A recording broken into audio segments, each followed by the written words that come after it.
I've been on 47 cruises, and I can spot a first-timer from a mile away. Not because they look lost, but because they're making mistakes that are costing them money, time, and amazing experiences. Today, I'm sharing 15 habits that separate cruise rookies from seasoned travelers. And if you're watching this before your next cruise, you're about to save yourself hundreds of dollars and countless headaches. Hey, cruise family. Whether this is your first cruise or your 50th, these habits are going to change how you cruise forever. I've spent years learning these the hard way, so you don't have to. But first, have you ever packed something on a cruise that you never even touched? Comment yes or guilty right now because habit number 3 is going to blow your mind. Here's what experienced cruisers know. The best shore excursions sell out fast. I'm talking weeks before you even board the ship. Rookie move? Waiting until you're on the ship to book. By then, that perfect snorkeling trip or that exclusive food tour. Gone? Pro move? Book your top choice excursions the moment they become available online. You can always cancel most of them up to 48 hours before if you change your mind. And here's the insider tip. Third-party excursion companies often offer the same tours for 30–40% less. Just make sure they have solid reviews and a policy that gets you back to the ship on time. Let me tell you a nightmare scenario. Your cruise leaves at 4 p.m. Your flight lands at noon. Should be plenty of time, right? Wrong. Flight delays happen. Lost luggage happens. Traffic happens. Experienced cruisers never fly in on embarkation day. They arrive the night before, minimum.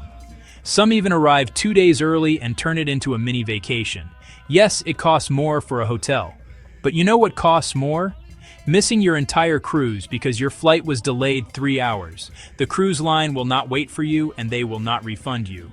Plus, arriving early means you're relaxed, well-rested, and ready to enjoy day 1 instead of stressed and exhausted from travel. All right, habit number 3 is controversial.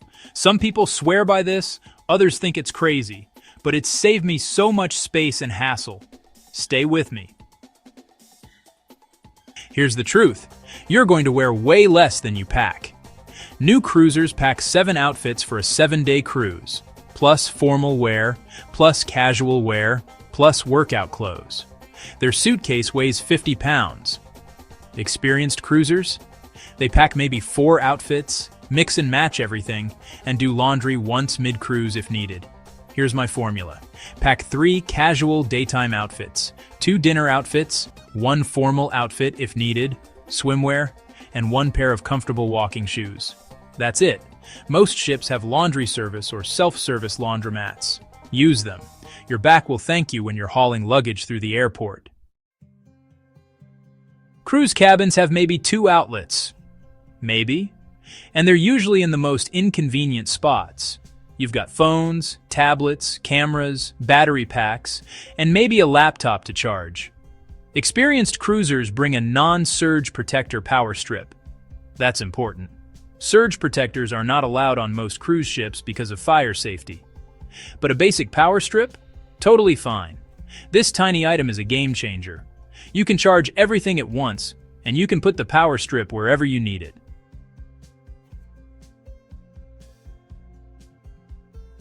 Here's a $2,000 mistake that happens every single cruise. Someone forgets to turn off their cellular data. Their phone connects to the ship's maritime network. They scroll Instagram for 20 minutes. Boom. Hundreds or even thousands of dollars in roaming charges. The moment you step on the ship, airplane mode on. Then turn Wi-Fi back on if you bought a Wi-Fi package. Better yet, contact your phone carrier before you leave and make sure international roaming is completely disabled. Everyone rushes to the buffet for breakfast. It's crowded, it's chaotic, and honestly, the food is just okay. Experienced cruisers head straight to the main dining room for breakfast. It's quieter, the service is better, and the food is made to order. You get to sit down, relax, have someone bring you coffee, and actually enjoy your morning instead of fighting for a table with 500 other people. Plus, the main dining room breakfast menu usually has things you won't find at the buffet. Think Eggs Benedict, custom omelets, and fresh pastries. Now, habit number 7 is something cruise lines don't really advertise, but veterans abuse this system in the best way possible. You're going to want to remember this one. Most cruise lines offer free room service, and most people have no idea. Late night pizza? Free. Continental breakfast delivered to your cabin? Free. Sandwiches at midnight? Free. The menu might be limited compared to the main restaurants, but it's perfect for those nights when you just want to relax on your balcony with food and drinks. Pro tip: order breakfast the night before to be delivered in the morning. You wake up to fresh coffee and pastries without ever leaving your room. Elevators on cruise ships are insanely slow and insanely crowded, especially right before dinner and right before the ship docks. Experienced cruisers take the stairs. It's faster, it's less annoying, and honestly, it helps work off all that cruise food. Plus, you'll discover parts of the ship most people never see because they're glued to the elevator buttons. Cruise cabin walls are metal, which means magnets stick. Bring a handful of magnetic hooks, and suddenly you have places to hang hats, bags, towels, lanyards, whatever you need. This is especially clutch in tiny interior cabins where storage is limited. A few magnetic hooks on the walls or the bathroom door, and you've just doubled your storage space. You can get a pack of 20 for like $5 online. Best investment ever. This seems obvious, but you'd be shocked how many people leave their ship card in the cabin and then can't get back on board. Your ship card is your boarding pass. No card, no entry. Even if security recognizes you, they can't let you on without it. Get a lanyard or a waterproof pouch and keep your ship card and a photo ID on you at all times when you leave the ship. Make it a habit before you even step off. Picture this. You're in port, having a great time, and suddenly you realize you're not sure what time you need to be back. Your phone's dead. You can't remember if it was 4:30 or 5:30. Panic mode. Experienced cruisers screenshot their daily schedule, their boarding time, and the ship's parking location before they leave. That way, even if their phone dies or they lose Wi-Fi, they have the info. Also, take a picture of the ship from the dock. When all the ships look the same, you'll be glad you did. Most ships offer multiple dinner times. Early seating is usually around 5:30 or 6 p.m. Late seating is around 8 or 8:30 p.m. Rookies book the first seating thinking they'll have the rest of the evening free, but then they're hungry again by 9 p.m., and the main restaurants are closed. Or they book the last seating and realize they're stuck eating dinner at 8:30 every single night when they'd rather be at the show. Experienced cruisers? They skip fixed dining altogether and do anytime dining or specialty restaurants. Way more flexibility, way less stress. All right, we're getting close to the end, but the last 3 habits are the most powerful ones. These are the secrets that turn a good cruise into an unforgettable cruise. Stay with me. Your cabin steward is the most underrated person on the ship. They clean your room twice a day. They bring you extra towels, pillows, and amenities. They know everything about the ship.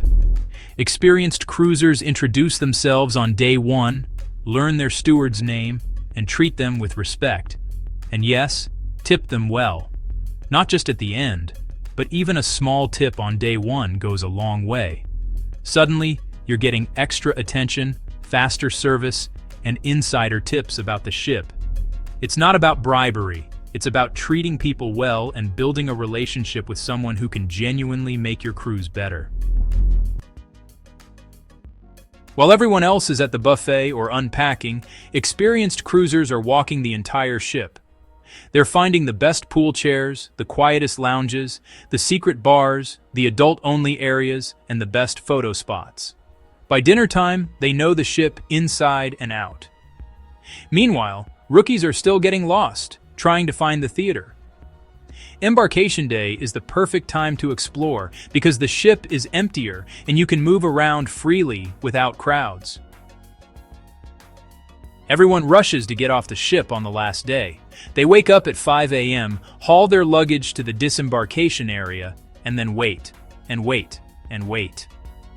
Experienced cruisers? They sleep in, have a leisurely breakfast, and walk off the ship around 9 or 10 a.m. when the crowds are gone. Sure, you need to carry your own luggage instead of having it delivered, but you avoid the chaos, the stress, and the long lines at customs. Unless you have a tight flight connection, there is zero reason to rush off the ship. Enjoy your last morning in peace. All right, there you have it. 15 habits that will completely change the way you cruise. Here's your homework. Pick 3 of these habits and commit to using them on your next cruise. I promise you'll notice a difference. Now, I want to hear from you. What's your #1 cruise habit that I didn't mention? Drop it in the comments below because I learn from you all the time.